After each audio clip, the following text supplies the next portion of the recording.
Here in Florida, the ukulele is much like the CDC guidelines, and that nobody really takes them seriously.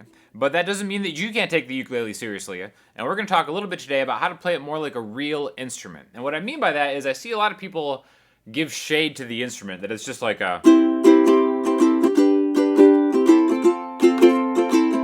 that kind of very traditional strumming pattern, the same chords for every song. But you don't have to play like that, and there's really just some easy kind of music theory kind of advice things that you can actually use to treat it more like, you know, the amazing instrument that it is. So what we're going to do is we're going to start by playing this one chord, G, right? And then kind of relating it a little bit to guitar and talking about how you can use music theory by maybe making some arpeggios and some more interesting things that you can do on the instrument, right? So basically, if you're familiar with guitar, this is kind of like a D major chord shape, but on a ukulele, because of the way it's tuned with the strings, this is actually a G major chord. So what we're going to do is we're going to do everything in the key of G, the people's key, and then we're just going to kind of travel further down the neck. And what we're going to do is going to sound like this.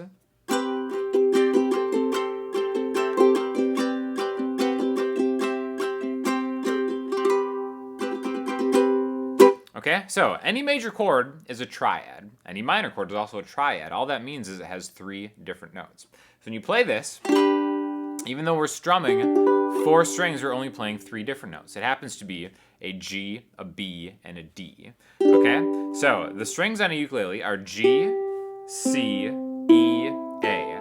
Now, if you've ever spent any time with the guitar, you'll notice that the 2 highest strings, an E and an A, are actually the 2 lowest strings on a guitar. So that's really going to help us out a lot, thinking about where a root note is. In fact, if we take this chord shape here, and then just take your pointer finger off, and we're just left with the 3rd fret and the 2nd fret on the bottom 2 strings respectively, that's actually the makings of how a G major chord would be on a guitar, okay? So that's where we're going to kind of start coming from this. Basically, this is going to be our root note, all right? Now, the 3rd fret on the E string, E, F, F sharp, G, is a G.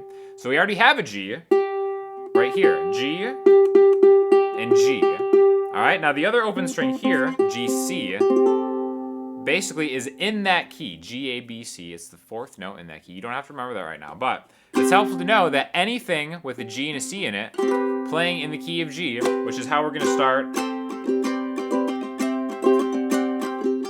is going to sound good and maybe even sound a little bit more interesting than just kind of playing the same old stuff like this, right? So we have a root note here with your middle finger. Right here, the 2nd fret on the A string is going to be its major 3rd. Every major chord has this interval in it, this spacing. So we're going to get to the other major chords as we get further down the neck, but it's good to know that this is a movable shape. Wherever you find a root note on this E string, you can plant this shape and it's going to sound good, which we're going to get to more in a second. Now, the next note in here, again, remember I said a major chord is a triad. It has 3 notes. It has a root note, it has this, what's called its major 3rd, and then its 5th, which is always going to be found just like this. In fact, on a guitar, this would be like a power chord, a root note, and its 5th. So root, major 3rd, root, 5th. All right, so if you play them in order like that, we have a root, 3rd, and 5th. That's an arpeggio. So what you could do is you could add the open strings to it.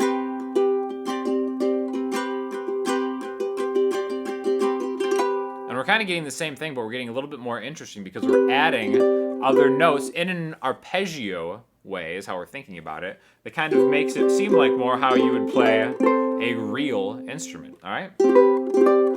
Now, every key is constituted of both major and minor chords.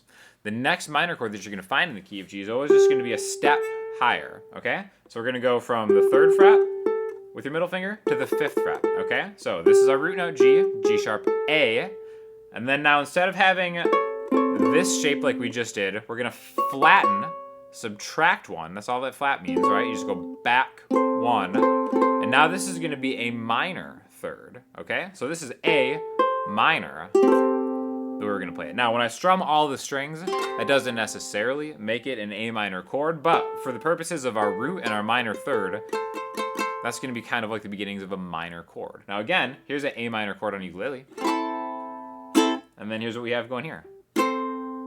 Okay, so this is considered a different voicing of the same chord. Now the same thing as before. So here's its root, its minor third, the fifth. The fifth is going to be the same, that kind of spacing, that power chord spacing, regardless of whether you're a major or a minor chord. Okay, so we've got a G major and its fifth. 2 frets higher, we have A minor and its fifth, whatever finger you want to play it with. And then now this can be a different type of an A minor. Instead of just going like G to A minor, we can go G. And it kind of already has a different sound that maybe is a little bit more complex. I think it's a little bit more fun to play it that way. And we can move this shape around, right? The next minor chord in the key of G is a B minor. That's just the exact same thing, 2 frets higher. Again, another whole step higher. We do the same thing that we did with that A minor. Here's A minor. 2 frets higher, B minor. Again, root, minor third, fifth. A movable shape that you can use. All this stuff applies on a guitar also, really on any kind of instrument, as long as you see the intervals. Music is all about intervals, chords, and spacing, right? No matter if you're playing strings or keys or blowing into it, everything is going to be the same musically. And I think this is kind of a cool way to practice something that's actually not too hard. Doing this kind of reach, where again, you know, on the top here, that's kind of a big reach, especially on a guitar, on a bigger instrument that could be more difficult. That is a great advantage of a ukulele because everything is a little closer together. All right, so we have the first chord, G, A minor, B minor. Then we can move this up 1 fret to a C. And then now remember, C is a major chord in the key of G. That's why G and C always work great in the most basic of ukulele songs. Playing the C here, grab its major third, when again it's just diagonal 1 fret apart, and then you can still grab its fifth. We can keep on going forward and then doing a D chord 2 frets higher. I do think though the limitations, once you get into this range on a ukulele, I feel like you lose a lot of the body of it. And if I was gonna play a D major chord here, I almost kind of feel like there's like a diminishing return as far as like how it's gonna sound. I would rather play like a C shape. I feel like in like a solo singer-songwriter vibe, you probably want to play this D major chord or a different voicing of it, you know, than have to go travel all the way up here. But I do think specifically for those first 4 chords, G major, A minor, B minor, C major, it's really kind of like a good way to just run up it and then start to see the spacing of those intervals, a root note, minor or major third, and then it's fifth. And it's kind of cool, just kind of like fills.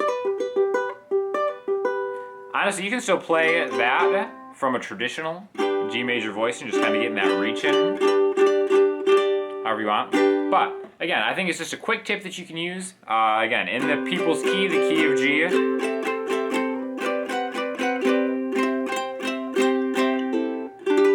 it's always going to sound good, and I think it just, you know, lends a little bit more of music education, because I think really ukulele is a great tool to kind of just get into like learning music in general, whether you're coming from guitar or maybe you want to take this to guitar. Everything applies, so it's good to get a head start on it, thinking about where major thirds and fifths and stuff come from. By the way, the only reason it's called a third or a fifth is because if we take the first notes of a major scale, let's take that G again, right? Why the reason that's a third is because if we were to play the G major scale, 1, 2, 3, 4, 5, those are just the numbers 1, 3, 5. It goes on and on, 6, you know, on and on from there scale-wise. I didn't really want to make this a scale lesson, but just a way that you can kind of take existing chords and then rock it out on ukulele. So, thanks for checking out. If you have any questions or comments, hit me up in the comment section, Instagram, Twitter, or the website. I'll talk to you all soon. Thanks a lot.